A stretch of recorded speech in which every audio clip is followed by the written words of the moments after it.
नमस्कार दर्शकों, मैं जितेंद्र गुप्ता, आप देख रहे हैं स्टार सिटी न्यूज़। मैं इस वक्त मौजूद हूं लक्ष्मीनगर विधानसभा के वार्ड नंबर 14 में। हमारे साथ कांग्रेस के वरिष्ठ नेता या इनको युवा नेता कह लेंगे बॉबी शर्मा जी, और उनके सहयोगी हैं सोनू शर्मा जी। सर, आपका पहले मैं स्वागत करता हूँ स्टार सिटी में। आपसे हम मिलने आए, तो मैं आपसे पहला सवाल करूँगा कि आपका जो कांग्रेस का जो सफ़र रहा था राजनीति में, कैसे और कितने वर्षों से जुड़ा हुआ है?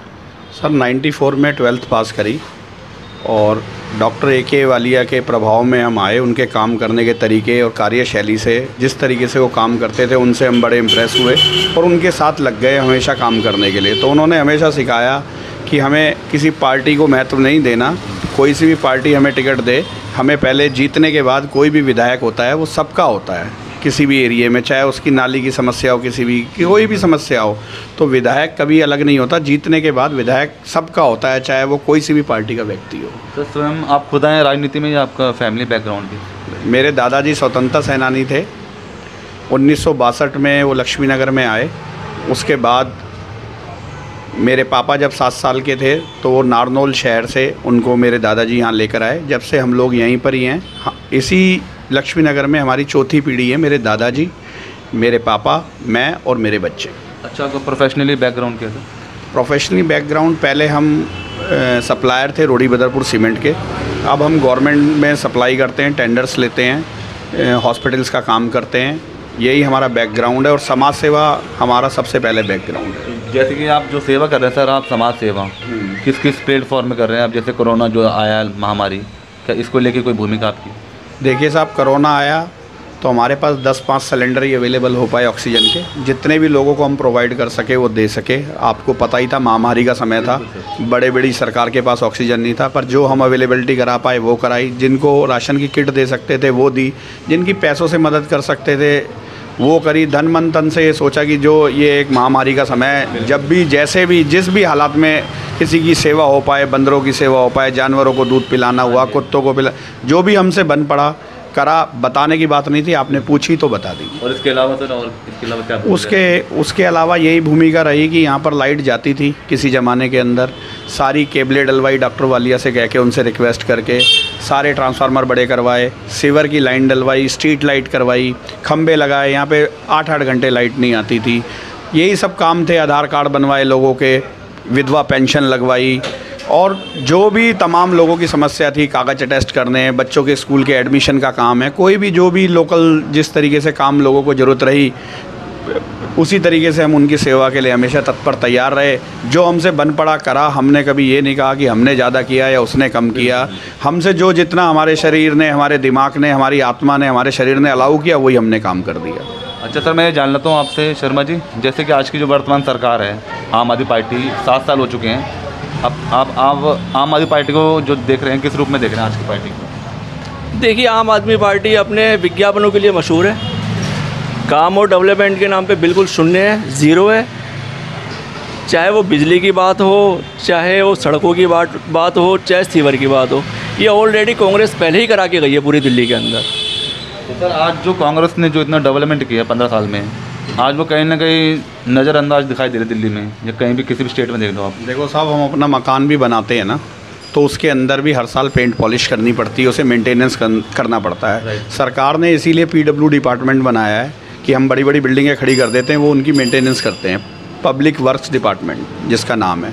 तो उस तरीके से अगर आप मेंटेनेंस नहीं करेंगे, आप उसका ध्यान नहीं करेंगे, सड़कों में गड्ढे पड़ गए हैं, या कोई भी हो, सरकार कोई भी हो, कोई भी व्यक्ति हो, अपने घर की हो, कोई भी, मैं किसी विशेष रूप से किसी पार्टी का या किसी व्यक्ति का नाम नहीं लूँगा, परंतु अगर उसकी मेंटेनेंस नहीं होएगी, उसको कार्य करने का विज़न नहीं होएगा, तो कोई भी काम नहीं कर पाएगा। अगर कांग्रेस ने इतना डेवलपमेंट किया आज, और आम आदमी पार्टी आज जो आई है बिजली, पानी, शिक्षा, स्वास्थ्य को लेके, जनता उसी तरफ आज भाग रही है। आज देखो साहब, जनता का मन है किसकी तरफ भागेगी। 15 साल वो लगातार कांग्रेस की तरफ भागी, उसमें कोई कांग्रेस में उनको कमी नज़र आई होगी। इन्होंने जो भी वादे करे वो आज तक पूरे नहीं हुए। स्कूलों को डेंट पेंट कराया, कोई बात नहीं, करा लीजिए, अच्छी बात है स्कूल का डेंट पेंट होना। और जैसे जैसे समय बढ़ता है हर चीज़ नए तरीके से होती है। पहले पुल किसी और टेक्नोलॉजी पे बनते थे, आज किसी और टेक्नोलॉजी पे बनते हैं। पहले बिल्डिंग 2-2 साल 4-4 साल में तैयार होती थी, अब साल भर में बिल्डिंग तैयार हो जाती है। तो वही सब चीज़ों को फॉलो कर रहे हैं सब। वही डॉक्टर A.K. वालिया विकास पुरुष के नाम से जाने गए हमेशा, ठीक है। उन्होंने ही सारे पुल बनाए, कुछ भी किया, जो भी किया उन्होंने ही किया। ठीक है जी, सबसे ज़्यादा तो ये बात है। दूसरी बात ये है कि जो भी प्रोजेक्ट अभी तक बनाए गए हैं, वो बुराड़ी हॉस्पिटल हो, वो कहीं का भी कोई भी हॉस्पिटल हो जिसे इन्होंने कोविड के नाम पे चालू कर दिया, इनके पास परमिशनें नहीं थी, इनके पास कोई काम करने का विज़न नहीं था। इन्होंने बिल्डिंग बनवाई PWD से और आनन फानन में उसके अंदर पानी के कनेक्शन है नहीं है, NOC मिली है नहीं मिली है, उनको चालू कर दिया एज ए कोविड सेंटर।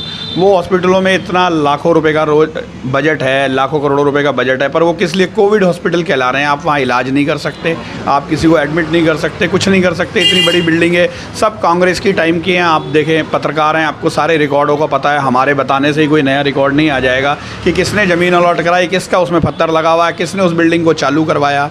अब सरकार आती है, फीता काटने वाला कोई होता है, काम करने वाला कोई होता है। साहब, सबका स्वागत है हमारे यहाँ। तो काम कीजिए, हम आपको भी अच्छा कहेंगे। अगर काम नहीं करेंगे तो हम कैसे अच्छा कहेंगे। सर, वार्ड 12 की क्या परेशानी है? वार्ड 14 की भाई साहब परेशानी वार्ड 14 की ये है भाई साहब, यहाँ पे एक पटरी बाज़ार लगता है मंगलवार के दिन। पहले यहाँ पे लोग कम रहते थे, प्लॉट्स खाली थे, वो बाज़ार लगाते थे हमारे पटरी भाई, कोई हमें दिक्कत परेशानी नहीं थी। आज पटरी बाज़ार मंगलवार को लगता है, हमारे 2 दिन ख़राब हो जाते हैं साहब। रात को तो परेशान करते हैं अपनी टेबलें उठाने के लिए और डालने के लिए। वो पटरी बाज़ार ऐसी जगह, किसी जगह उठ के चला जाए, वो भी काम धंधा करने वाले लोग हैं। हम ये नहीं कह रहे कि उन्हें हटा दिया जाए। राधू पैलेस के पास, स्कोप मीनार के पास काफ़ी जगह खाली पड़ी हैं जिसमें DDA के ऑफिस हैं, जो शाम को बंद हो जाते हैं और बाज़ार शाम को लगता है। तो मैं चाहता हूँ, लोगों की समस्या है, कोई किसी को मुर्दा ले जाना है, किसी के घर में डेथ हो गई है, किसी के कोई बीमारी है, हार्ट अटैक पड़ गया, तो हम पहुँच नहीं पाते भाई साहब। 1994 में हमारी मेन मार्केट लक्ष्मी नगर के अंदर एक आग लगी थी, जिसके अंदर कई दुकानदार उस आग के कारण बम पटाखों पे दिवाली पे भाग नहीं पाए थे, और जिनको हमको एम्बुलेंस में ले जाना था, बदकिस्मती से उस दिन मंगलवार था। हम उन लोगों को टाइम पे पहुंचा नहीं पाए। जो कैजुअल्टीज़ होनी थी वो ज़्यादा हुई, जो डेथ नहीं होनी थी वो हो गई। तो उस वक्त मदन लाल खुराना जी यहाँ के चीफ मिनिस्टर थे, वो कह के गए थे मैं इनको जगह दूंगा। आज तक कोई जगह नहीं हुई। 94 से आप देख लीजिए कितने साल होने को आ रहे हैं। तो मेरी सरकार से, जिसके भी अंडर में ये आते हैं, हॉकर्स एसोसिएशन कहलाती है ये, मैं ये चाहता हूँ इनको एक कोई ऐसी जगह दी जाए, पार्क के आसपास कोई DDA का बड़ा ग्राउंड हो, जिसमें मंगलवार को यहाँ से लगा ले। अब ये जगह ऐसी नहीं रह गई कि यहाँ पे पटरी बाज़ार वालों की ज़रूरत है या लोगों को सामान खरीदने में। वो इसलिए वीकली बाज़ार लगे थे कि लोगों को दूर दूर नई दिल्ली, पुरानी दिल्ली जाना पड़ता था। अब हर जगह मार्केट है। हमारी लक्ष्मी नगर मार्केट दिल्ली की सेकेंड मार्केट कहलाती है। तो हमारे यहाँ किसी सामान की या करने की ज़रूरत नहीं है, पर वो भी गरीब लोग हैं, उनको भी हक है धंधा पानी करने का, काम करने का। तो उनके लिए कोई जगह सरकार दे। सबसे पहली प्रॉब्लम तो ये है भाई साहब। अच्छा, तो ये जान लेते हैं, अब मिशन 2022 MCD चुनाव आ रहे हैं, क्या लगता है कांग्रेस का जनाधार कहीं ना कहीं इस बार उठेगा? देखो साहब, हमारा काम है कि कांग्रेस ने जो काम किया वो लोगों तक पहुंचाना, कांग्रेस के बारे में बताना। कांग्रेस के एक सच्चे सिपाही होने के कारण हम कांग्रेस के साथ हैं। पब्लिक कितना जिताएगी नहीं जिताएगी ये तो इलेक्शन के रिजल्ट पे डिपेंड होता है। हमारे यहाँ कहने से कि हम एक सीट ले आएंगे या हम सारी की सारी सीटें ले आएंगे, इससे कुछ नहीं होता। हमें पब्लिक को बताना है कि इस देश को कांग्रेस ने चलाया है, यहाँ तक पहुँचाया है। 70 साल में जो हो गया वो सबको पता है इस वक्त क्या हो गया 70 साल में। तो इसलिए मेरी रिक्वेस्ट ये है सभी लोगों से, आपके चैनल के माध्यम से, कि आप सोच समझ के वोटिंग करें। जो आदमी काम करने वाला है उसको करें। आपको सब चीज़ों का पता है, किस तरीके से MCD काम कर रही है, किस तरीके से दिल्ली सरकार काम कर रही है। तो मैं यही आपके चैनल के माध्यम से अपील करूंगा कि जो वोटिंग है वो बड़ी कीमती चीज़ है, उसकी कोई कीमत नहीं है। सोच समझ के आप बटन दबाएं, किसी भी पार्टी का बताएं, अपनी समझ से दबाएं, किसी के प्रेशर में ना दबाएं, किसी फ्री की चीज़ों के लिए ना दबाएं, बड़े बड़े वादों से स्टेज पे करने से और नीचे ग्राउंड लेवल पे कुछ ना हो, ऐसा कोई काम ना करें। आपको जो मन करे उस पार्टी का आप बटन। आप चुनाव लड़ेंगे तो इस बार? साहब देखो, पार्टी की अपनी इच्छा है किसको वो टिकट देगी, जिसे टिकट देगी हम उसके साथ हैं। अगर वो मुझे चुनेगी इसलिए तो मैं पार्टी का झंडा लेके आगे चलूँगा और अपने वर्करों भाई से रिक्वेस्ट करूँगा कि जिस तरीके से आप वालिया जी को जिताते थे, कोई भी भाई हमारा यहाँ से टिकट लेकर आता है, वो चाहे MCD का हो चाहे MLA का हो, उसे दिल धन मन तन से हमेशा विजयी बनाए। धन्यवाद सर आपको बॉबी भाई। तो ये हमारी सीधी बात बॉबी शर्मा जी से, स्टार सिटी के साथ मैं जितेंद्र गुप्ता।